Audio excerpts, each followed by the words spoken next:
Hey everyone, welcome back to the channel and to another video. Are you tired of getting absolutely tossed around by the Harbinger on the final boss mission in the Halo Infinite campaign? Well, luckily for you, I'm going to break down the entire boss fight and how you can easily defeat the Harbinger and her minions. Now, if you end up finding this video helpful or you end up using it during your playthrough, I'd really appreciate it if you subscribe to the channel. It really helps to keep me motivated to keep making videos just like this one, and also really shows your appreciation for what I do and the time and effort I put into each one of these videos. I do have to say, you're definitely not going to be able to defeat this boss in your first attempt, especially if you're playing on Legendary All Skulls On like I am, but I think this video is going to make a big difference on how easily you can end up defeating the Harbinger. And alright, so right after that cutscene, what you're going to want to do is come over here to the left side of the room, pick up the energy sword off the wall, and then grapple down here, and there's going to be a set of cinder shots. What you're going to do is pick up one of the cinder shots, and then that's going to very easily dispatch any of the enemies you encounter during this entire boss fight.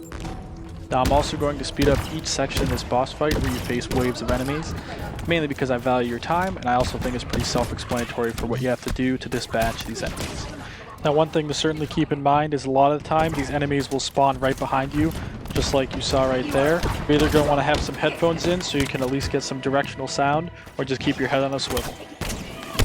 I would say the main key is when you're facing these enemies is to try and stay down on the ground floor, as well as try and melee the last couple enemies so you get a checkpoint right before you face the Harbinger.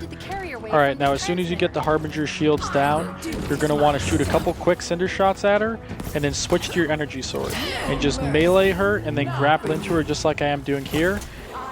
And each time you grapple into her like I'm doing here, you should be able to stun her with the energy sword, and that'll prevent her from deploying those blue electric balls that pretty much instantly kill you. And I would say meleeing her is the fastest and most effective way to break through her shields so you can move on to the next wave of enemies.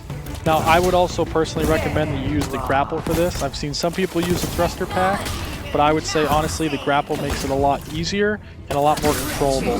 The thruster pack, whenever you're using it, I feel like you're kind of just thrustering around and you're not really able to stay in full control like you are with the grapple. Now, once you knock her down that first time, the shield's going to redeploy around her, and there's going to be the next wave of enemies. Now, the second wave of enemies is honestly not that bad, as long as you stick down to the ground floor. Now, I'm just sitting up here on the second floor, just so I can get a good vantage point on where exactly they're coming from, and knock off a couple of the guys pretty fast right off the bat. But as soon as you see more than a couple enemies, I strongly recommend, just like I'm doing here, you go right down to the ground floor, and then you start to grapple around the room, because honestly, down the ground floor is about the only place you have cover from the enemies. And with this method, you can have them just chase you right around the shield, and you can just pick them off one by one until you finally kill them all, and then you're able to move right on to the next wave of the Harbinger. Now, as soon as the Harbinger's shield goes down around her, I strongly recommend you just instantly try to attack her with your melee, just like I'm doing right here.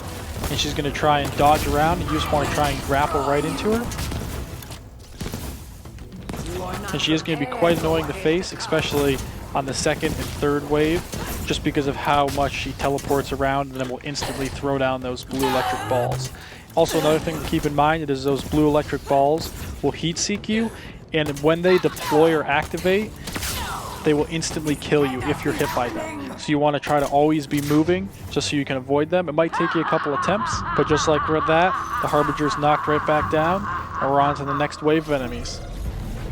Now, with this final wave of enemies, this is where the cinder shot is going to prove most effective, because you will actually be able to pretty much instantly kill both the elites and the brute chieftain with ease.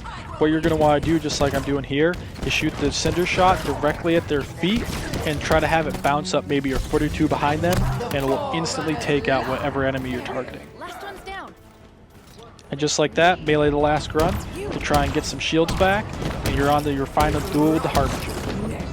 Now, I would certainly say the cinder shot is not very effective against her, but I'm just using a regular energy sword, and you're able to very quickly take her down. Just like I'm doing right here, I just want to grapple into her, melee her with the energy sword, and every time that she dodges away, you just want to try and deal whatever damage to her you can. And just like that, you made quick work of the Harbinger, and you finally completed the Halo Infinite campaign. Now, trust me, I was super pumped when I finally finished this, as I did this on Legendary All Skulls On without using the Scorpion Gun or any significant Spartan Core upgrades. If you ended up staying all the way to the end, Thanks for watching, and if you want to see more videos like this, like and subscribe to the channel. Also, comment down below any questions you've got or any issues you have with this boss battle. Like really old. You guys have got no idea how pumped I was when I finally beat the campaign on Legendary All Skulls On without using the Scorpion gun or really any Spartan Core upgrades.